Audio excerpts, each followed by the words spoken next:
Jemaat sekalian, bersyukur dalam situasi yang tidak pasti, kita memiliki Allah yang amat besar dan berkuasa. Sebelum memulai ibadah hari ini, saya mau mengajak jemaat sekalian, mari kita mempersiapkan hati dan fisik kita untuk beribadah. Saya juga mengundang untuk keluarga bisa berkumpul bersama untuk menikmati ibadah ini bersama. Ataupun bagi jemaat yang sendiri, jangan merasa kesepian, karena kita tidak dibatasi oleh ruang, tetapi terkoneksi bersama-sama dengan Allah. Mari jemaat, kita mengambil waktu saat teduh.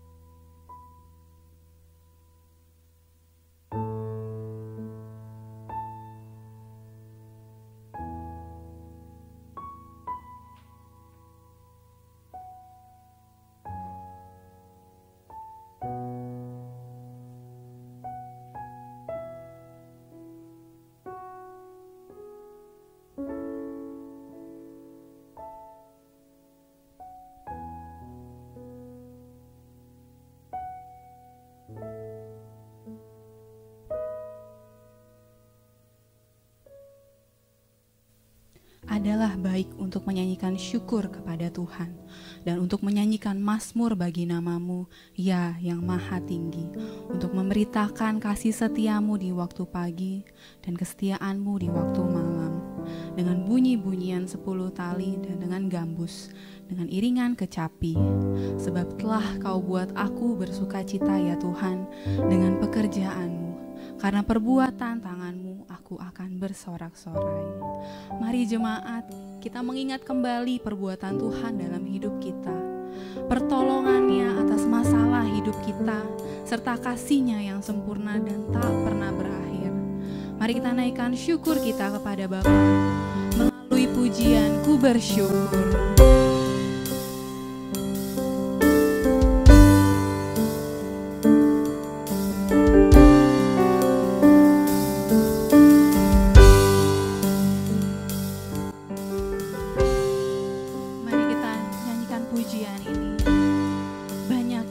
Perbuat dalam hidupku. Banyak yang Kau perbuat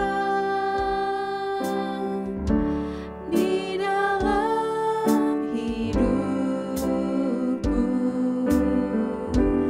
Rancangan indahmu terjadi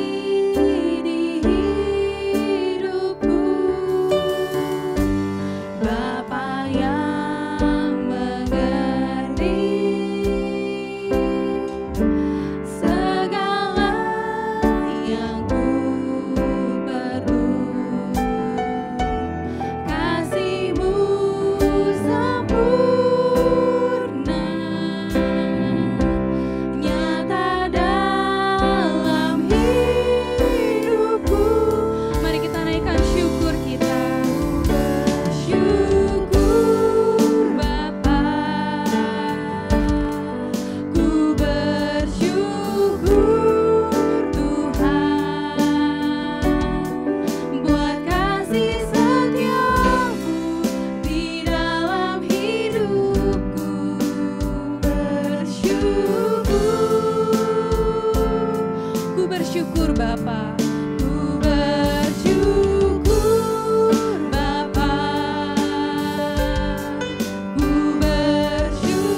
murni yang mau kami naikkan di hadapan-Mu Tuhan. Bukan karena kuat gagah kami bisa bertahan di kondisi yang seperti ini. Tapi murni karena pertolongan daripada Tuhan. Kasih setia Tuhan yang gak pernah habis di dalam hidup kami. Adapun Tuhan, kami masih manusia yang berdosa Tuhan. Kami meragukan kasih-Mu, kami meragukan kuasa-Mu Tuhan. Kami takut, kami khawatir hidup kami gak terpelihara. Tapi Tuhan, kami tahu Engkau sungguh hadir di dalam hidup kami. Kau menyelamatkan kami Tuhan dari hukuman maut. Kau menebus dosa-dosa kami. Dan kami pun juga yakin Tuhan, melewati coronavirus ini juga Tuhan yang akan menolong kami, memampukan kami melewatinya. Mungkin sulit, tapi inilah momen pemurnian hati kami. Kami yakin itu Tuhan. Dan saat ini kami mau beribadah ke hadapan-Mu bersama-sama dengan keluarga kami. Ataupun kami yang sendiri, kami juga yakin Tuhan kami gak pernah dibatasi oleh ruang. Tapi hati kami bersama-sama terkoneksi kepada Tuhan. Gak pernah ada satu batasan di mana Tuhan membatasi kami yang untuk beribadah sama Engkau Tuhan. Meskipun fisik kami gak berada bersama-sama, tapi kami tahu hati kami satu tertuju pada Engkau. Terima kasih Tuhan. Hanya dalam nama-Mu kami berdoa, ucapan syukur. Amin. Jemaat, tetap bangkit berdiri. Saya mau mengatakan bahwa Allah kita ialah Allah yang hebat, Allah yang kuat dan dahsyat.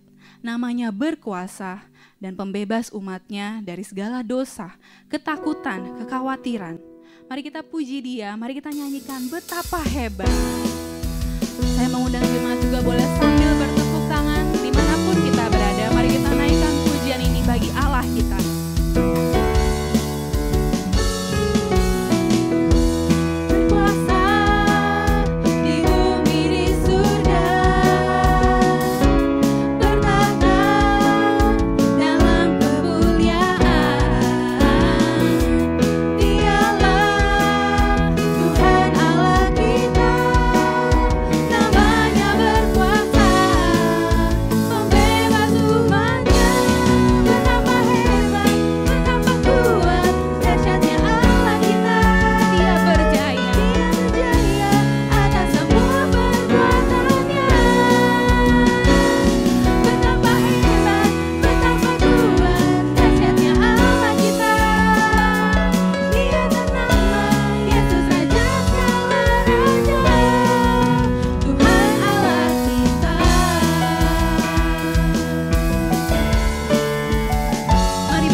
Betapa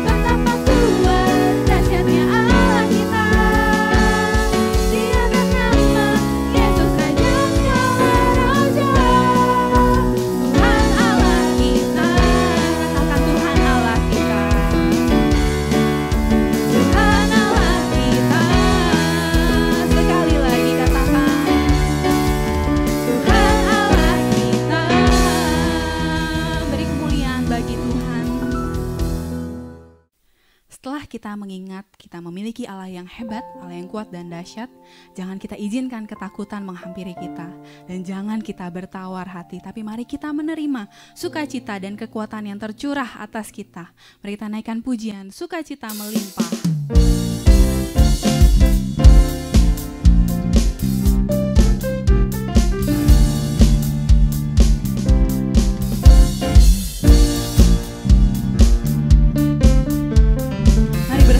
Mau katakan takkan ku izinkan ketakutan. Takkan ku izinkan ketakutan, karena imanku pada Yesus Tuhan. Tak ada alasan tawar hati, karena Yesus ada di sini. Ku percaya firman Tuhan sanggup menghidupkan dan berikan sukacita dalam Tuhan melimpah, melimpah. Kekuatan dari Tuhan tercurah atas kita. Mari sekali lagi sambil bertepuk tangan kita naikkan pujian ini. Kita mau katakan takkan ku izinkan ketakutan. Takkan ku izinkan ketakutan, karena imanku pada Yesus Tuhan. Tak ada alasan tawar hati, karena Yesus ada di sini. Ku percaya firman Tuhan sanggup menghidupkan dan berikan sukacita dalam Tuhan melimpah, melimpah. Kekuatan dari Tuhan tercurah. Sekali lagi sukacita, sukacita dalam Tuhan melimpah, melimpah, limpah. Kekuatan dari Tuhan tercurah atas kita. Sukacita dalam Tuhan melimpah, sungguh melimpah. Katakan kekuatan dari Tuhan tercurah atas kita. Sukacita dalam Tuhan melimpah, melimpah. Kekuatan dari Tuhan tercurah atas kita, tercurah atas kita.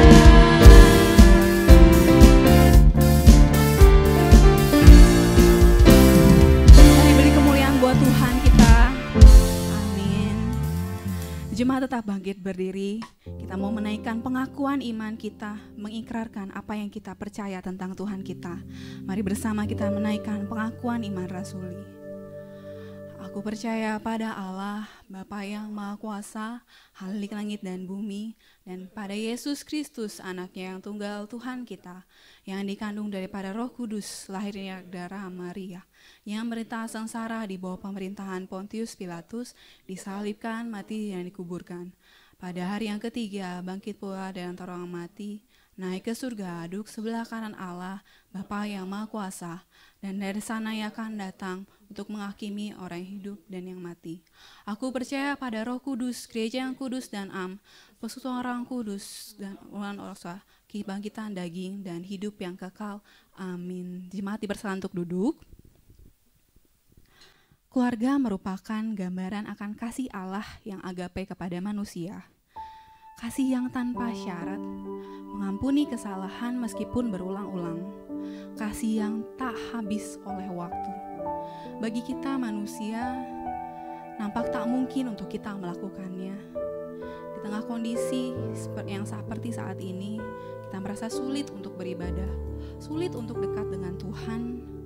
Tapi di saat seperti ini, kita justru perlu sekali dengan Tuhan.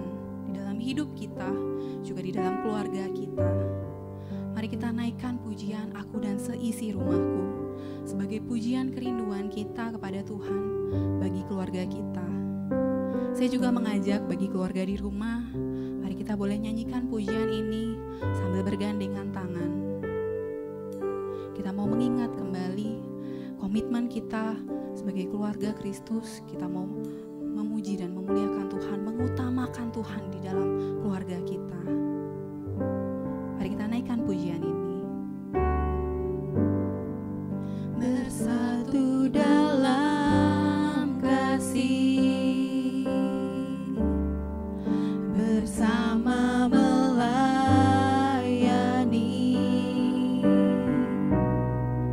dan saling mengampuni.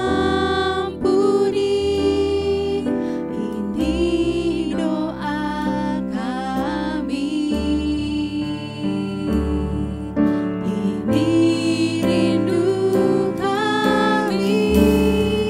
Aku dan seisi rumahku memuji dan memuliakan-Mu, penebusku, penyelamatku, penolong dalam hidupku.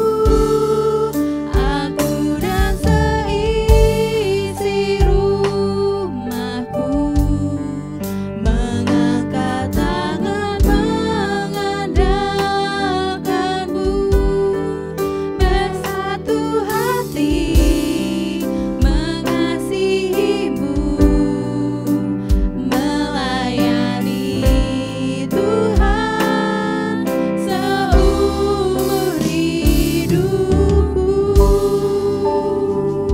Mari kita ulangi pujian ini bersama-sama, bersatu dalam kasih. Bersatu dalam kasih, bersama melayani dan saling mengampuni.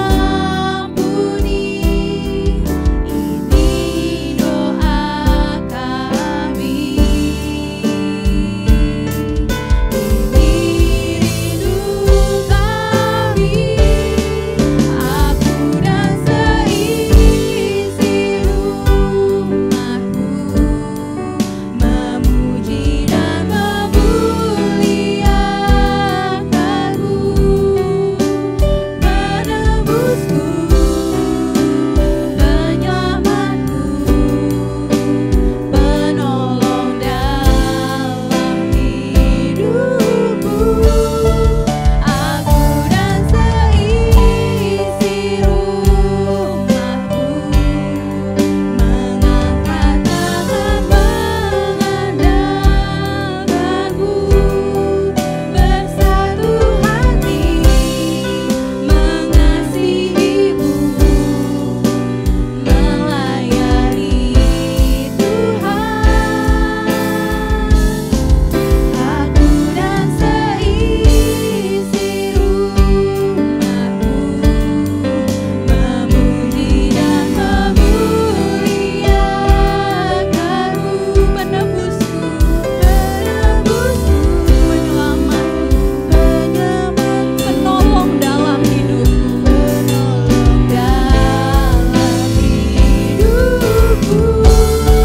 Aku dan seisi rumahku mengangkat tangan mengandalkan-Mu, bersatu hati mengasihi-Mu, melayani Tuhan, melayani Tuhan, melayani Tuhan, melayani Tuhan seumur hidupku.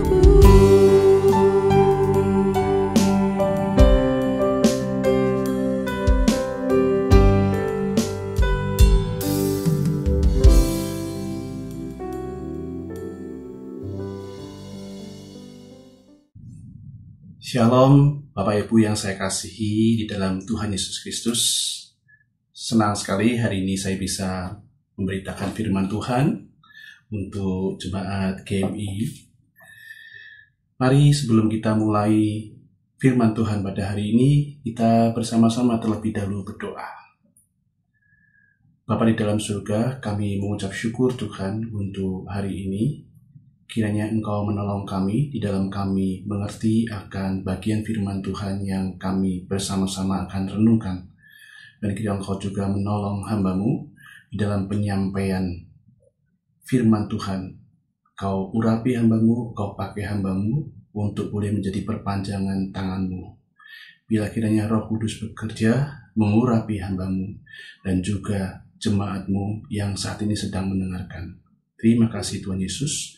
Di dalam nama-Mu Tuhan Yesus kami berdoa dan mengucapkan syukur. Amin.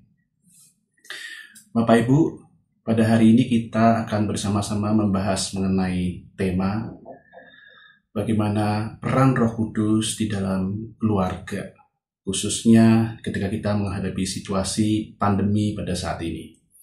Nah Bapak Ibu, ketika saya diminta untuk membawakan tema ini, saya mencoba mencari apakah ada situasi-situasi yang mirip dengan apa yang kita alami pada saat ini.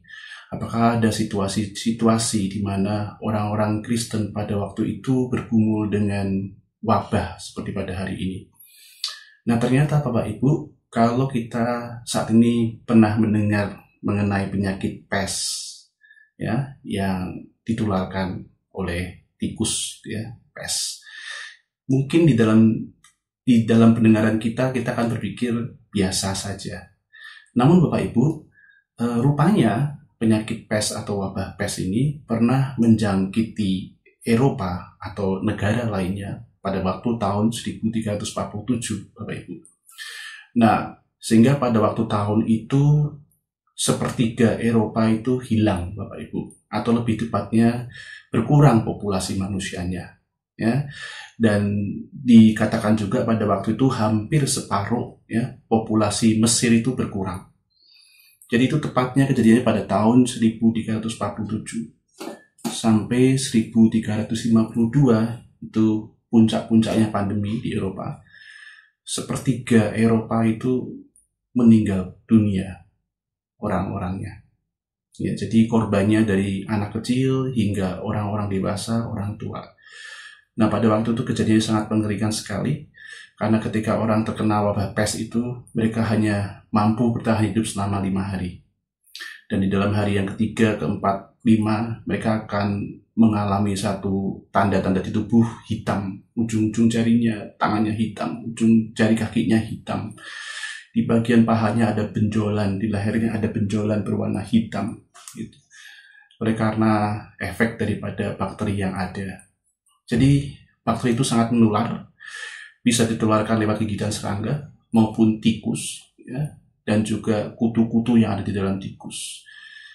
Nah kondisi yang sama seperti yang kita alami pada hari ini, mereka pada waktu itu juga tidak bisa mendapatkan air yang bersih, karena air juga tercemar. Jadi penularan itu melalui udara, melalui air, melalui orang-orang juga. Dan pada waktu itu orang-orang percaya juga bergumul, karena pada waktu itu orang-orang percaya berpikir bahwa ini adalah kemarahan Tuhan, sehingga mereka datang kepada Tuhan, mereka berdoa.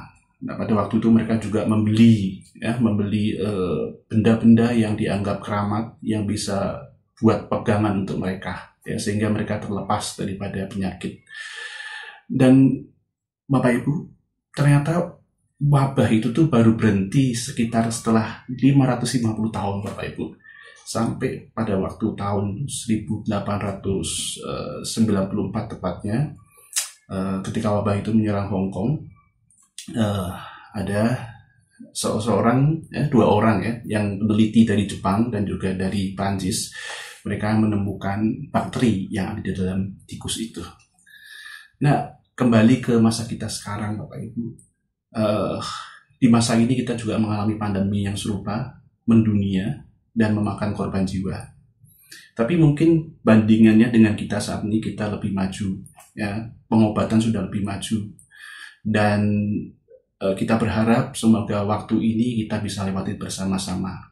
Nah, yang mungkin menjadi perhatian kita pada hari ini adalah di tengah-tengah pandemi ini kita ada waktu mungkin buat sebagian besar orang lebih banyak bersama dengan keluarga. Ya. Jadi ada satu keseimbangan baru di dalam keluarga. Perlu banyak adjustment, penyesuaian yang muncul di dalam keluarga. Banyak kondisi keluarga yang tadinya terlihat ideal secara permukaan, atau kita mungkin melihatnya ideal, ya. Wah, itu keluarga itu harmonis. Wah, itu keluarga itu tercukupi. Wah, keluarga itu sepertinya itu tidak susah, ya. Namun bangunan yang terlihat kokoh dari luar, ya, ternyata mulai menunjukkan retakan-retakan pada saat ini, ya. Bahkan mungkin runtuh, dikarenakan dasar bangunan yang lemah, ya. Dasar bangunan yang lemah menghasilkan kualitas bangunan yang buruk. Nah, bagaimana sebenarnya peran Roh Kudus di dalam kehidupan keluarga orang percaya dalam situasi wabah seperti ini?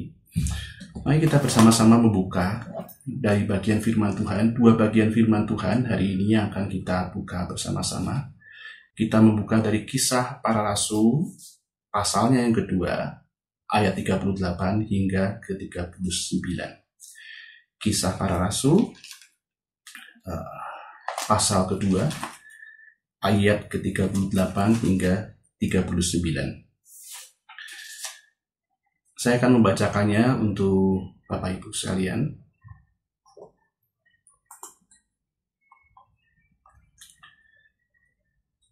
Kisah Para Rasul 2, ayat 38 hingga ke-39. Jawab Petrus kepada mereka, "Bertobatlah dan hendaklah kamu masing-masing memberi dirimu dibaptis dalam nama Yesus Kristus untuk pengampunan dosamu. Maka kamu akan menerima karunia Roh Kudus. Sebab bagi kamulah janji itu dan bagi anak-anakmu." Sekali lagi Bapak Ibu, sebab bagi kamulah janji itu dan bagi anak-anakmu. Dan bagi orang yang masih jauh, yaitu sebanyak yang akan dipanggil oleh Tuhan Allah kita. Bapak Ibu sekalian yang saya kasihi dan saudara-saudara, ada janji Tuhan bagi kita dan anak-anak kita. Kalau kita lihat dalam apa yang kita baca barusan, ada janji Tuhan buat saya, buat saudara, dan juga anak-anak kita, anak cucu kita. Bahwa anak-anak kita akan juga menerima Roh Kudus seperti yang kita terima. Nah, lalu pertanyaannya begini Bapak Ibu, bagaimana caranya?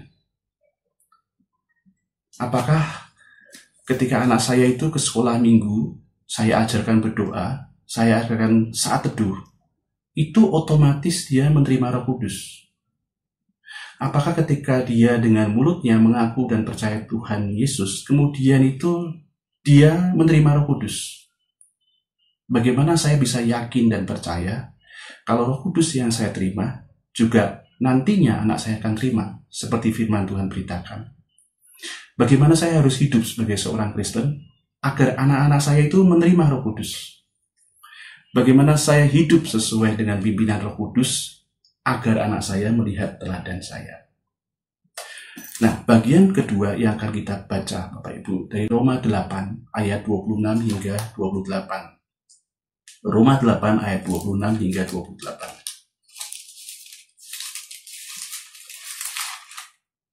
Roma 6 ayat yang Roma 8 ayat ke-26 hingga 28. Roma 8 ayat 26 hingga 28. Demikian juga Roh membantu dalam kelemahan kita. Sebab kita tidak tahu bagaimana sebenarnya harus berdoa, tetapi Roh sendiri berdoa untuk kita kepada Allah dengan keluhan-keluhan yang tidak terucapkan.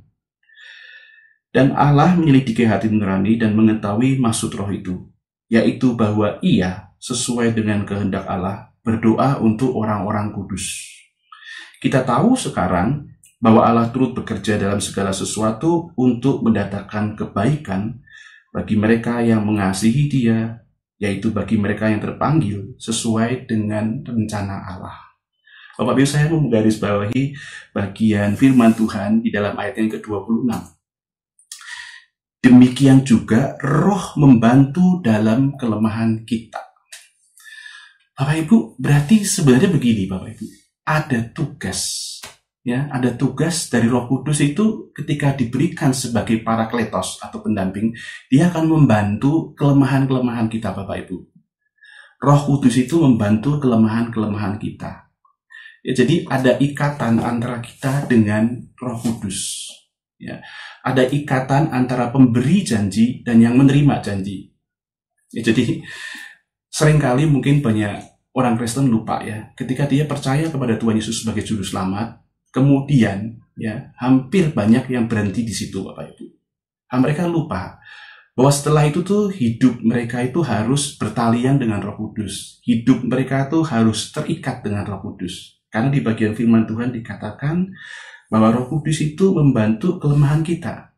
Jadi sudah dipastikan Bapak Ibu, ketika kita menerima Tuhan Yesus sebagai juru selamat, kita itu dalam posisi yang hari-hari kita itu kita lemah. Dan kita butuh betul-betul pertolongan Tuhan.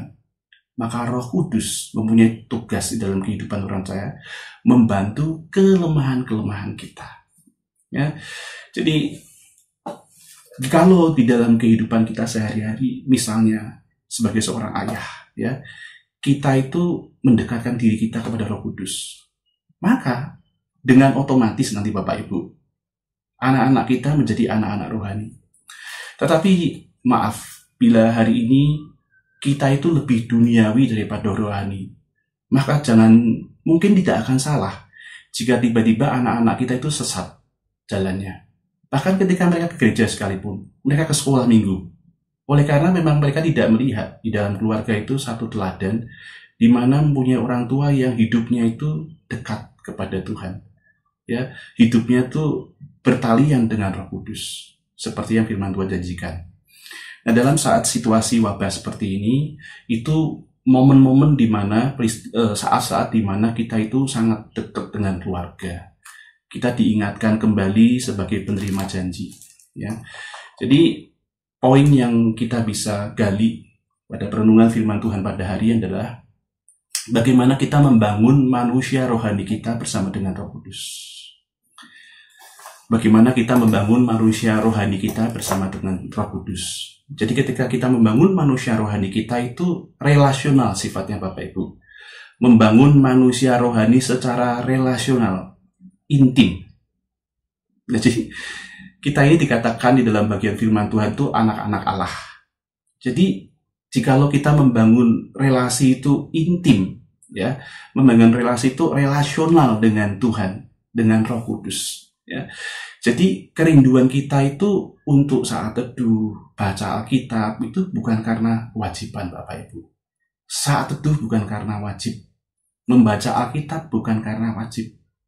Jadi kita juga nanti itu tidak menyuruh anak-anak kita, kamu sudah saat teduh belum? Kamu sudah baca Alkitab belum? Bisa Bapak Ibu. Tapi itu nanti menjadi akan sebuah kewajiban. Nah, yang kita mau contohkan kepada mereka, ini relasi Bapak Ibu. Relasi. Karena kalau tidak seperti ini, nanti seperti yang firman Tuhan katakan, kita bisa terjebak seperti ahli-ahli Farisi.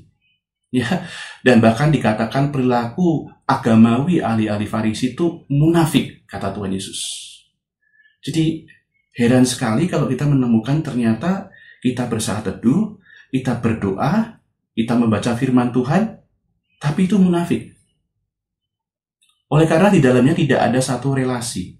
Oleh karena ini seperti kewajiban saja kita melakukannya. Bisa tidak? Bisa. Bisa sekali Bapak Ibu. Jadi kita menjadi manusia yang agamawi. Kita menjadi manusia yang religius karena kita takut hukuman. Ya. Jadi ini tantangan juga Bapak Ibu pada saat ini dengan adanya ibadah online yang menggantikan persekutuan secara fisikal. Kita ketemu, kita bersalaman, kita bertatap muka. Sekarang ini menjadi online, Bapak Ibu. Di mana lemah sekali pengawasannya, tidak ada yang tahu, Bapak Ibu. Dan di sini relasi kita dituntut menjadi lebih otentik, lebih real bersama dengan Tuhan. Jadi Allah itu pengen kita datang itu secara relasional, secara relasi. dikatakan di bagian firman Tuhan tuh seperti anak kecil. Jadi Tuhan tuh pingin kita punya childlikeness, ya, seperti kanak-kanak, seperti anak-anak, bukan childish Bapak Ibu. Karena nanti banyak sekali orang Kristen sudah ikut Tuhan selama mungkin 40-50 tahun, sekarang usianya 70-60, tapi secara keimanan itu seperti anak-anak, kekanak-kanakan. Nah, ketika kita membangun relasi dengan Roh Kudus secara relasional, secara intim Bapak Ibu, itu firman Tuhan katakan haruslah seperti kanak-kanak, seperti anak-anak. Maksudnya seperti apa? Saya memberikan contoh. Ada satu hal dalam hidup saya yang sampai hari ini saya berusaha hilangkan dalam hati saya, Bapak Ibu. Saya berusaha hilangkan. Tapi kalau ingat itu sedikit saya sedih, Bapak Ibu. Ada masa-masa ketika anak saya yang cuma satu-satunya itu umur sekitar 3 tahun. Ya, dikatakan dekatilah Tuhan itu seperti anak-anak. Ya, itu toddler Bapak Ibu. Ya, anak-anak antara usia 2 sampai 4 tahun. Wah, itu tuh anak saya usia 3 tahun lebih Bapak Ibu. Ya, waktu itu saya masih ingat ya, karena saya harus bekerja di 2 tempat, saya kehilangan waktu-waktu bersama dengan dia. Dan itu hal yang saya sesali di dalam hidup saya. Jadi waktu saya keinget kembali itu ya, saya itu kangen. Anak saya itu mencari saya, memanggil seperti itu ya. Jadi dia tuh proaktif ya. Bukan cuma aktif, dia tuh proaktif. Mencari, nungguin saya pulang Bapak Ibu ya. Kemudian kayak saya pulang itu tangannya direntangkan, saya dipeluk gitu kan ya. Bahkan kalau saya tidak pulang rumah karena pelayanan, karena bekerja, dia menciumi bantal saya sambil bertanya kepada istri saya, Papa kapan pulang? Papa pulang nanti jam berapa? I miss that day. Saya rindu hari-hari itu. Ditunggu oleh anak saya. Jadi dia datang kepada saya kalau sudah ketemu. Dia bertanya apa saja. Dia bercerita keseharian dia, ya, tanpa saya minta. Dia bernyanyi untuk saya. Dia mendongeng. Ya, dia menunggu saya mendongeng. Ya, kan dia mendongeng. Dia menunggu saya mendongeng untuk dia. Ya, dia ingin semakin kenal saya secara pribadi. Dan saya pun membuka diri untuk dikenal secara personal, secara pribadi. Ada satu ketergantungan, Bapak Ibu. Ada satu dependensi, ketergantungan. Bapak Ibu, demikian relasi kita dengan Tuhan, Bapak Ibu. Tuhan ingin di dalam relasi kita itu seperti anak. Ada satu ketergantungan. Alkitab katakan menempel di pokok carang. Ya. Itu momen itu dengan anak-anak kita itu cuma sebentar. Tetapi Tuhan menyediakan dirinya, dia memberikan Roh Kudus, dan Tuhan menunggu momen itu kita bisa alami setiap hari terus-menerus di dalam kehidupan kita mengikut Tuhan. Di dalam kita mengalami wabah seperti ini, kita mempunyai banyak batasan-batasan Bapak Ibu. Batasan-batasan gerak dan bersosialisasi dengan orang-orang.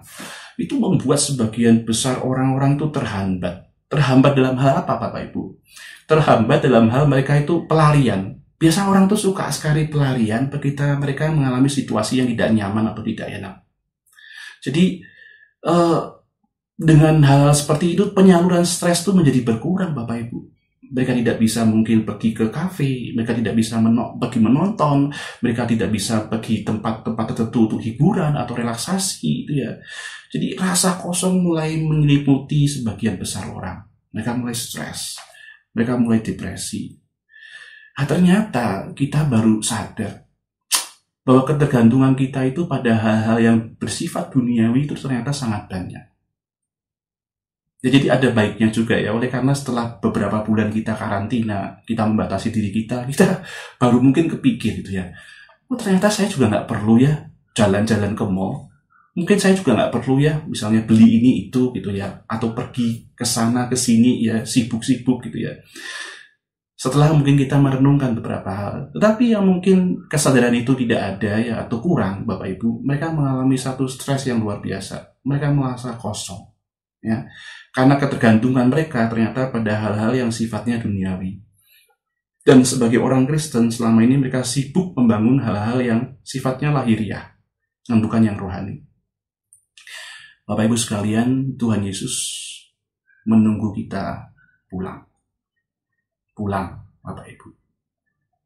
Kembali bergantung dan punya relasi yang intim dengan Tuhan. Nah, Roh Kudus itu berjanji dia akan membantu, dia pasti membantu, karena itu tugas dia, ya, mendampingi kita, ya pasti membantu Bapak Ibu. Dia menunggu kerelaan kita tuh datang, pulang, mari pulang. Dia rindu kita hampiri saat kita itu mengenal dia pertama kali Bapak Ibu. Saat itu kita berdoa, membaca Alkitab, pada waktu kita percaya Tuhan Yesus pertama kali, kita bernyanyi, kita bermazmur, kita berlinang air mata, terharu akan kasih Tuhan, ya, air mata syukur. Ya. Allah ingin kita berrelasi dengan dia itu secara personal, memanggil dia itu Bapa. Poin yang pertama, jadi Tuhan ingin kita membangun manusia rohani kita bersama dengan Roh Kudus secara relasional, secara intim. Yang kedua Bapak Ibu, Tuhan juga ingin kita, kalau di bagian firman Tuhan ini kita bisa bersama-sama melihat, dikatakan bahwa demikian juga Roh membantu kita dalam kelemahan kita, sebab kita tidak tahu, dikatakan, bagaimana sebenarnya harus berdoa. Tetapi Roh sendiri berdoa untuk kita kepada Allah dengan keluhan-keluhan yang tidak terucapkan. Nah, jadi Bapak Ibu, poin yang kedua, untuk membangun manusia rohani kita dengan Roh Kudus, ya, Roh Kudus itu, Allah itu tahu bahwa di dalam doa-doa kita kepada dia, di dalam pergumulan kita sehari-hari, kita seringkali itu nggak bisa ngomong. Datang ke Tuhan tuh seringkali kita nggak bisa ngomong, Bapak Ibu. Mungkin kita malu. Kita ngelihat, kehidupan kita terus seperti ini ya. Jatuh bangun di dalam dosa, gitu ya. Gagal lagi, gitu ya. Tidak jadi ayah yang baik. Tidak jadi seorang mama yang baik. Tidak menjadi seorang anak yang baik. Kita kecewa sama diri kita. Kita malu menghadap Tuhan. Bapak Ibu, saudara-saudara sekalian, firman Tuhan janjikan, berdoalah ya dengan keluhan-keluhan yang tidak terucapkan. Roh Kudus akan membantu mengerti, dan Tuhan mengerti isi hati nurani kita. Jadi dikatakan itu datang dengan satu broken heart, hati yang remuk, hati yang hancur. Nah, bagaimana Bapak Ibu? Bapak Ibu, mungkin kita bisa datang dengan Tuhan itu. Jadi Bapak Ibu, kita tuh punya satu privilege ya, keistimewaannya, karena kita sudah ditebus oleh darah Kristus ya, dan kita diberikan Roh Kudus Bapak Ibu. Ketika kita berdoa dan kita mau connect dengan Tuhan, ya, kita mau nyambung dengan Tuhan, kita datang dengan hati yang remuk. Tuhan, aku perlu Engkau Tuhan. Ya, jadi lagu-lagu misalnya itu bisa menolong kita untuk kita itu langsung, entah bagaimana tuh kita langsung dekat datang ke Tuhan ya. Kita langsung merasakan hadirat Tuhan melalui mungkin lagu-lagu rohani yang kita putar sebelum kita itu berdoa menghadap dia. Diputar lagu-lagu seperti itu. Misalnya Bapak Ibu, lagu-lagu him daripada Fanny Crosby, ya, seorang tunanetra, sampai pada ujung akhir hidupnya ya, dia juga memilih untuk tidak mempunyai rumah. Jadi cuma rumah sewa Bapak Ibu. Tapi dia mengubah ribuan lagu Bapak Ibu, dan lagu-lagunya itu memberi kekuatan. Oleh karena dia sendiri tidak bisa melihat, dan dia hanya bisa mengandalkan Tuhan, dependent sama Tuhan di dalam hidupnya Bapak Ibu. Ya. Kemudian juga misalnya Bapak Ibu bisa untuk membantu Bapak Ibu datang dengan hati yang remuk, dibantu dengan instrumen, lagu-lagu yang bersifat mungkin instrumental, atau Bapak Ibu humming ya, melantunkan lagu itu dengan gumanan ya, dengan gumanan. Misalnya kalau sekarang saya pengen seperti itu ya, saya pengen datang ke Tuhan, maka yang terlintas yang mudah dan menyentuh saya ya, itu lagu misalnya Salibmu Salibmu. Itu kalau saya nyanyi gitu ya, saya hayati salibnya, salibnya. Itu 2 kali ya, saya langsung merasakan hadiran Tuhan. Ya, saya langsung merasa ada something yang different. Ada sesuatu yang dimana ini rohani nih, ini spiritual nih.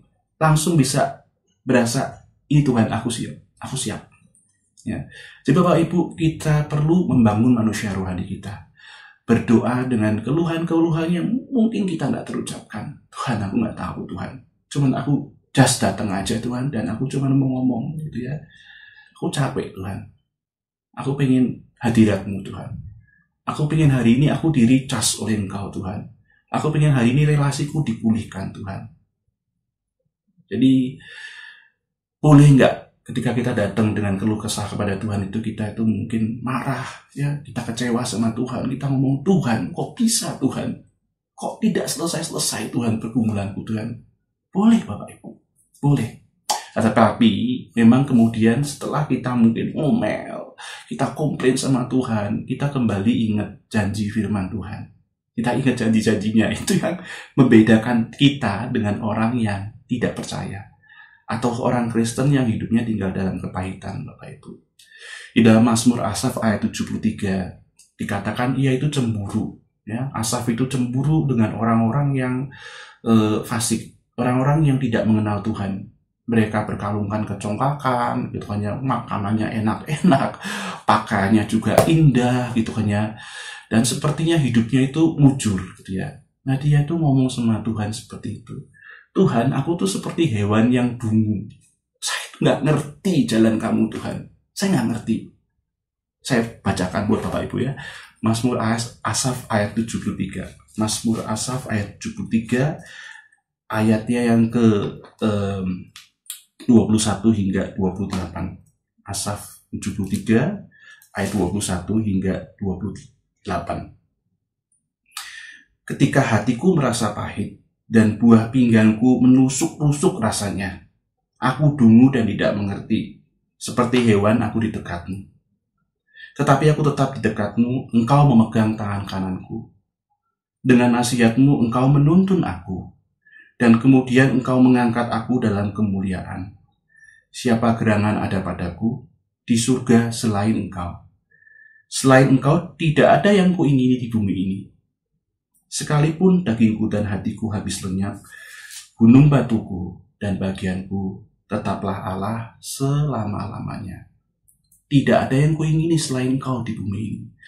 Bapak Ibu, ketika kita membangun satu relasi yang intim dengan Tuhan personal, ya, kemudian kita datang dengan seluruh keluh kesah kita dan ketidakmengertian maksud Tuhan dan rencana Tuhan dalam hidup kita, kita pastikan Tuhan akan menghampiri kita.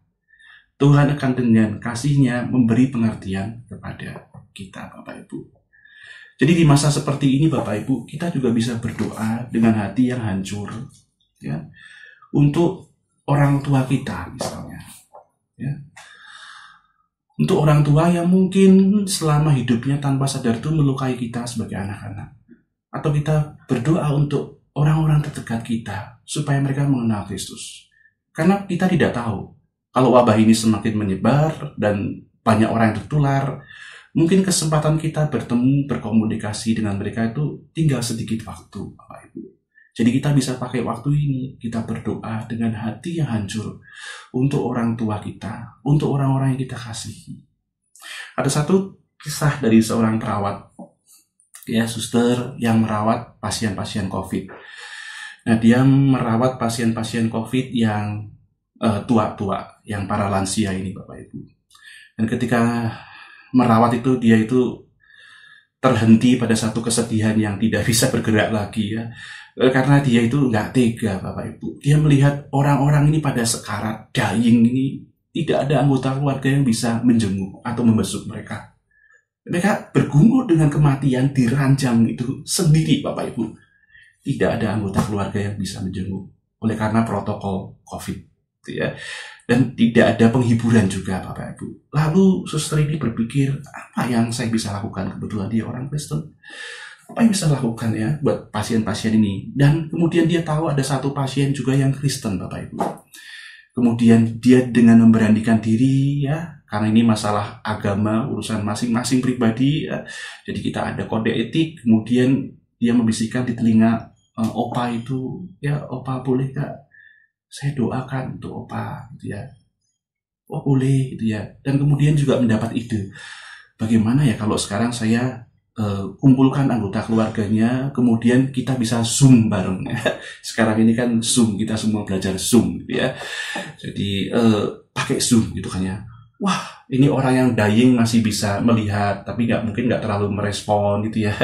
Ya jadi ya terbata-bata, komunikasinya sulit gitu ya. Dia melihat melalui siaran Zoom yang diberikan oleh suster itu dengan tabletnya, anggota keluarganya hadir. Nah, di situ kemudian satu persatu anaknya itu ngomong secara personal kepada orang ini, kepada opa ini ya.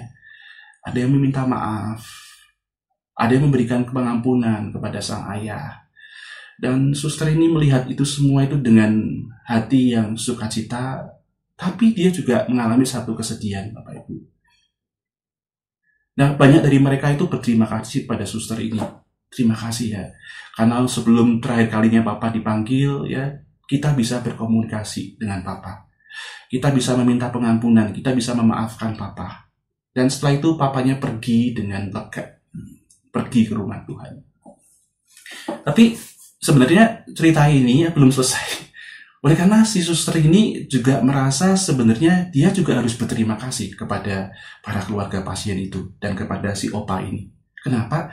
Bapak Ibu, ternyata suster ini sendiri tidak punya kesempatan.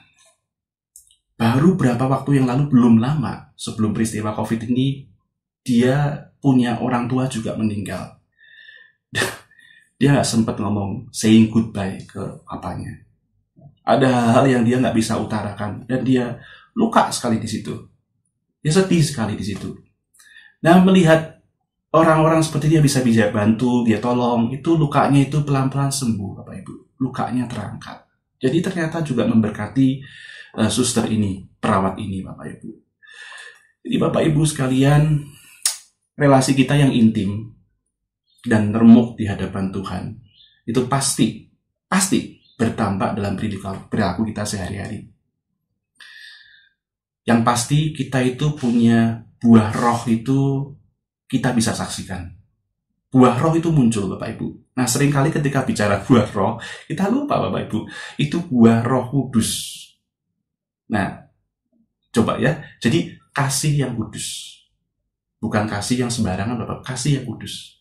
Kemudian sukacita yang kudus, damai sejahtera yang kudus, kesabaran yang kudus. Nah, kalau kesabaran biasa kita bisa toleransi sama orang, ya sudah kita ngalah. Tapi ini kesabaran yang kudus, supaya kemudian kemurahan hati yang kudus, kebaikan yang kudus, kesetiaan yang kudus, Bapak Ibu, kelemah lembutan yang kudus, penguasaan diri yang kudus. Jadi di mana sambil kita berdoa untuk orang-orang yang kita kasihi, mungkin mulai hari ini, Bapak Ibu, kalau Bapak Ibu merasa diketuk hatinya oleh Tuhan, saudara-saudara merasa ingin melakukannya, doakanlah untuk orang-orang yang kita mau selesaikan relasi kita dengan mereka.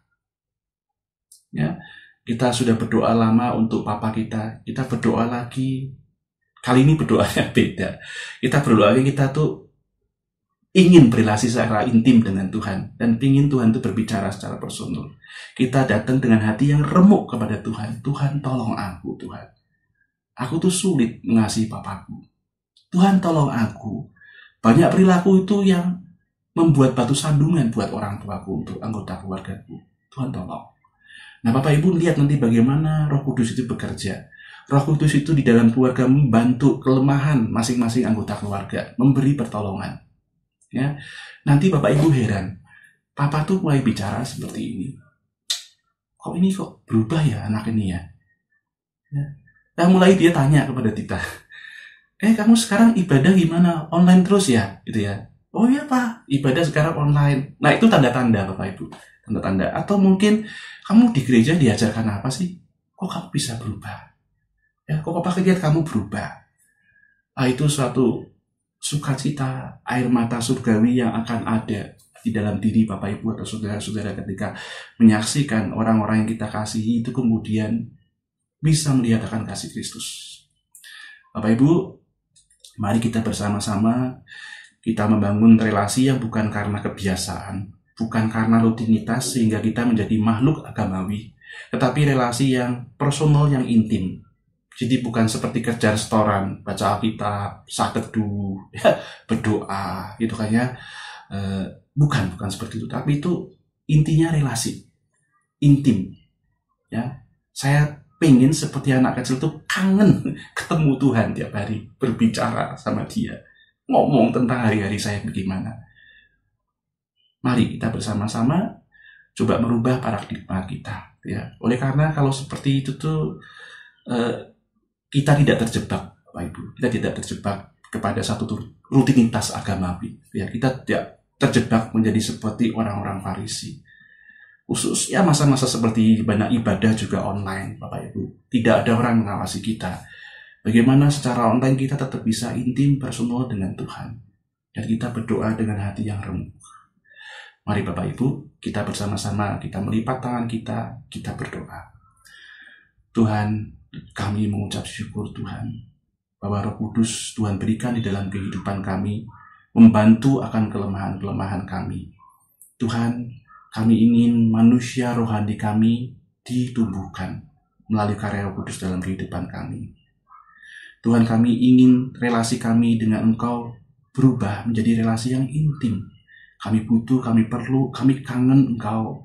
Kami butuh berjalan bersama dengan sahabat kami, yaitu Roh Kudus, yang selalu mengingatkan kami akan kesalahan kami, memberikan kepada kami jalan keluar untuk setiap apa yang kami butuhkan, perlukan.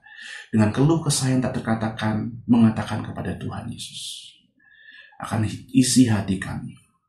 Dan Tuhan, kami juga ingin berdoa dengan spirit yang remuk, Tuhan, dengan hati yang hancur, meratapi akan semua hal-hal yang mungkin sudah melukai orang-orang di sekitar kami, melukai Tuhan. Tuhan, kami ingin datang kembali kepadamu Tuhan, dengan satu semangat yang baru, dengan spirit yang baru. Biar kiranya pandemi ini, wabah ini kami hadapi dengan iman percaya yang teguh, yang kuat di dalam Kristus Yesus. Terima kasih Tuhan Yesus untuk firman-Mu, meteraikan ini di dalam hati kami. Bagi yang ingin memperbaiki relasinya, bagi yang ingin kembali relasinya disegarkan bersama dengan Tuhan, Tuhan, tolong Tuhan, berikan kepada mereka Tuhan, damai sejahtera-Mu, penghiburan-Mu, sukacita sukacita daripada Engkau Tuhan, dan janji-janji-Mu nyata di dalam kehidupan mereka saat ini dan sampai selamanya. Terima kasih. Hanya di dalam nama Tuhan Yesus Kristus kami berdoa dan katakan amin. Terima kasih Bapak Ibu. Sampai bertemu lagi. Shalom. Bapak Ibu, mari kita bangkit berdiri. Kita akan mengakhiri ibadah kita dengan menaikkan pujian doksologi.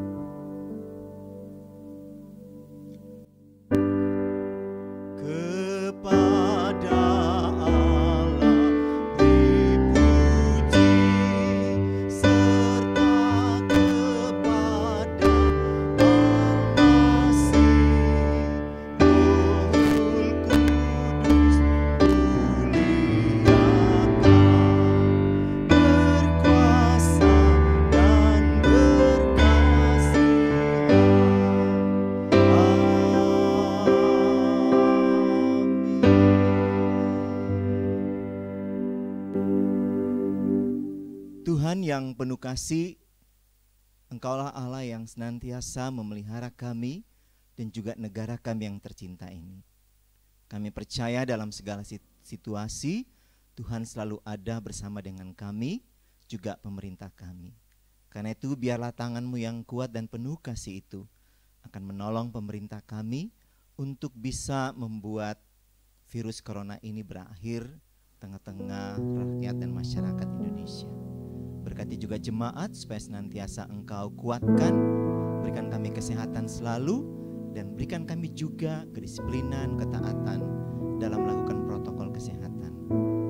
Dan biarlah Tuhan kami boleh pulang dalam damai dan sejahtera-Mu di siang hari ini, dan mari kita menerima berkat yang dari Tuhan. Tuhan memberikan Engkau dan melindungi Engkau. Tuhan menyinari engkau dengan wajah-Nya dan memberikan engkau kasih karunia. Tuhan menghadapkan wajah-Nya kepadamu dan memberikan engkau damai sejahtera. Mulai hari ini, esok, sampai Maranatha Tuhan Yesus datang kembali. Amin.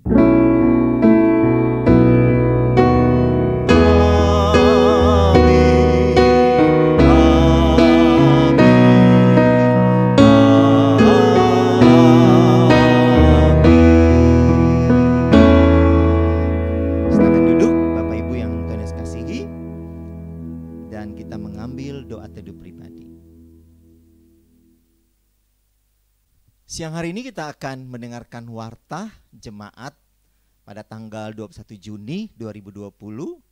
Yang pertama, bahwa kita diingatkan kembali untuk mengikuti ibadah online pada minggu yang akan datang pada tanggal 28 Juni 2020 tepat pukul 10 dengan tema hidup yang dipimpin oleh Roh Allah di channel YouTube GMI Genesaret.